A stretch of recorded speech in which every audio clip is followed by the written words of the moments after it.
Hello, Kennedy families. We are so excited to be getting you back to school.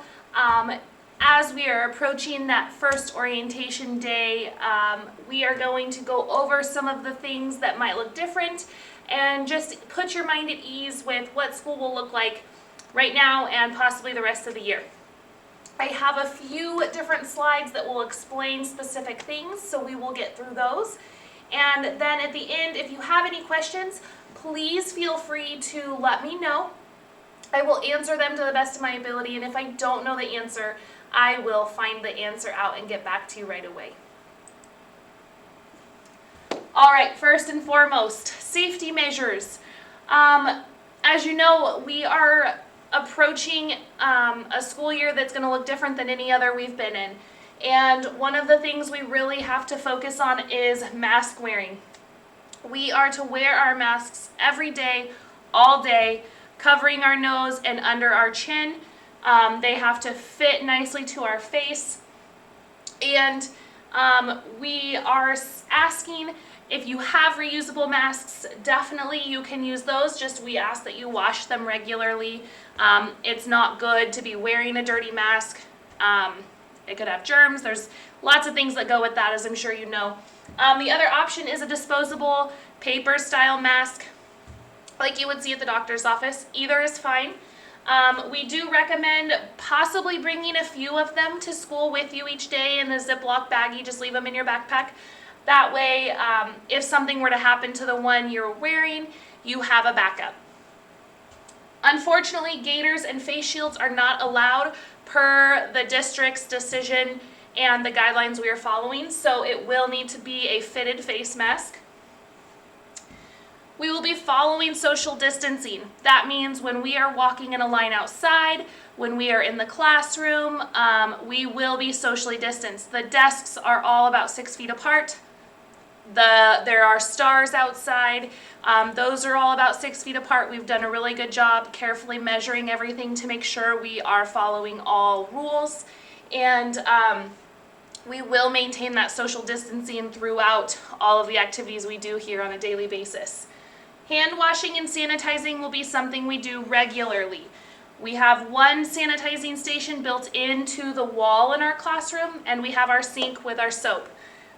We will be washing anytime we come in or leave the classroom, before we eat, after recess, things like that. I have had some questions about personal sanitizers. I am okay with your child having their own sanitizer as long as it is not becoming a toy. Oftentimes those fun little scented ones from Bath & Body Works become more of a toy and like a sharing device. They want to share them with their friends because they smell good. I would prefer non-scented sanitizer, but a personal sanitizer is definitely okay. I am going to try and set up a couple different sanitizing stations throughout the room as well.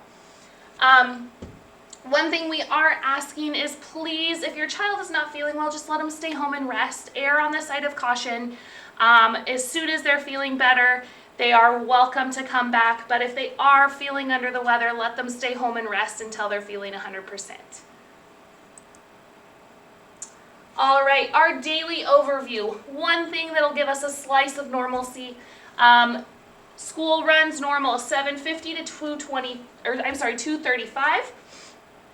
We will go Monday, Tuesday, Thursday, Friday on this schedule. When students get to school, gates open at 7:45. We just ask that you avoid early drop-off. I know sometimes with schedules, parent schedules, work schedules, things like that, it is difficult and you need to drop off early, but this year is just not a good year for that with all of the guidelines that we are having to put in place. Our class will use gate 3. So the gate closest to the gym is gate 1. The gate right next to the office is gate 2. And then we are at gate 3, which is right at the beginning of the bike racks. And also, if you're familiar with our school, it's right next to Mrs. Robinson's kindergarten class. So that is our entry gate. Upon arrival, students will be visually screened, checked to see how they're feeling. Once they are cleared, they will have the option of a grab-and-go breakfast, and they will take that and get in line next to their classroom. Recess will be normal outside within our cohort. Lunch will be in the classroom this year just because with our school size, our cafeteria size, it just works out better for us to be here. Plus, they're using majority of the cafeteria to prepare our food. Music and PE will both take place in the gym this year. We are using the music room, so since it is in use, PE and music will share the gym with alternating times. Dismissal, approximately 2:30. You will leave through the designated gates, and I will go through that here shortly. Wednesdays will stay as they are currently. There will be no students at school on Wednesdays. Zoom class will be like we normally do, 8 to 10 a.m. on Wednesdays, and then normal Wonder Wednesday or time to get caught up on work that you have missed. So pretty much exactly like we've been doing. Meals at home, this is something a little new. There is a form for you to fill out so that we can get a head count and have an idea, but we will be providing meals for Wednesdays when we're not at school and for weekends. So these will be available to take home. So Tuesday afternoon, students who need meals for Wednesday will take them home, and on Friday, students that need them for the weekend will take them home with them at dismissal. All right, drop off and pick up. So something new, kind of new. Years ago, this is where the buses used to be, and now we have moved them back. The buses will now be near Delta Waters. So what used to be the student pickup area in that grassy field right by the staff parking lot is now going to be the buses. So that straightaway is all buses, and parent drop off and pickup is going to be in the circle drive right in front of the school. We ask that dropping off and picking up, that you, mom, dad, grandma, grandpa, whoever's dropping off stays in the vehicle and just dismiss your child to head out to the gate, their designated gate, from the car. We are also asking that you try to just use the lane closest to the school so that way we don't have kids kind of crossing that extra lane. It can get kind of busy, so we just want to make sure everybody stays safe. For arrival, buses will get here around 7:40. Parent drop-off, we're asking 7:45 to 7:50. Again, to try and keep that traffic flow going. Buses will drop off, then hopefully they'll leave. Then parent drop-off can start happening without a bunch of people stuck in one spot waiting. The doors will open between 7:45 and 7:50 for screening and lunch or breakfast pickup. Students will wait in the hallways to come into their classroom. They will learn what the designated spot looks like, where they stay while they're waiting to come in the classroom, and that is where they will go once they get cleared to head on campus. Dismissal, the buses are going to leave at 2:35, parent pickup about the same time. So we're going to try and have the buses loaded so they're leaving at 2:30, 2:35, and then parent pickup will take place again right after. So kind of just that staggered time frame is what we're following. What to bring each day. Every day you need to have a mask, or like I said, a baggie with a few extra in your backpack. You need to have a water bottle. Our drinking fountain will not be used this year just due to the sanitizing that would need to take place after every student got a drink. And it's just a little bit safer, a little bit cleaner to have their own. So a water bottle with a lid or just a pop top, but preferably not a recyclable one, not one you would just grab from the Minute Market. Something reusable that's sturdy, that's not going to leak. They need a backpack to help carry their materials to and from, and they need a fully charged Chromebook with the charger cord. We will be using our Chromebooks Monday, Tuesday, Thursday, Friday in class. They will go home on Wednesdays and on the weekend. We do not have extra chargers for the Chromebooks your students currently have. We have given all of them out. We have had broken ones, damaged ones, and we do not have extras to use in the classroom. We will have backup Chromebooks of a different kind students can use if something happens to theirs. and it dies and they don't have a charger, but we ask that they are fully charged at home. Bring a charger in case it dies or gets low while they're in school, but they will need to have it charged at home. What we will leave at school, these are things that are just not going to go home ever. Our daily workbooks, our spirals, Journey's textbook, our math activity book, our notebooks we use for reading, math, and writing, and then our pencils and all of our supplies.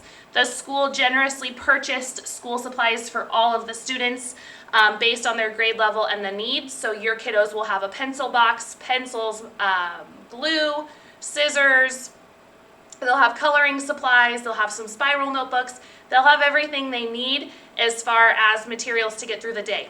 A couple things I would like for them to bring back to add to their at-school materials are their laminated math pages. So the hundreds chart, the number line, and their daily math, their number of a day math page would be great for them to bring back so that we can utilize those in the classroom.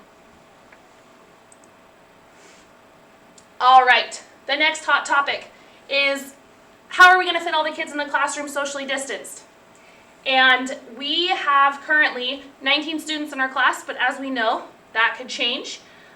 We are currently allowed to have 18 students in a classroom at a time. That leaves us with this awesome learning and leadership studio that has been created.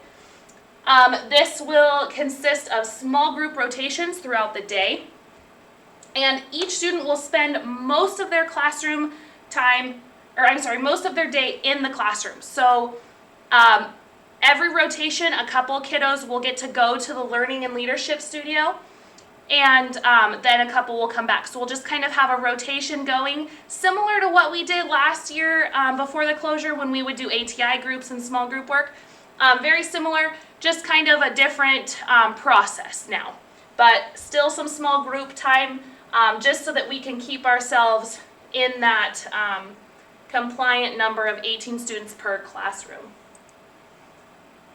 All right, here is our daily schedule for the rest of this month. Feel free to pause the video and take a picture. We have kind of worked our way through these first days. We are now here on the independent work day, which is today, and then tomorrow is a grading day, so your kiddos have no school. They're welcome to catch up on missing assignments though. Monday is President's Day, and there is no school then either.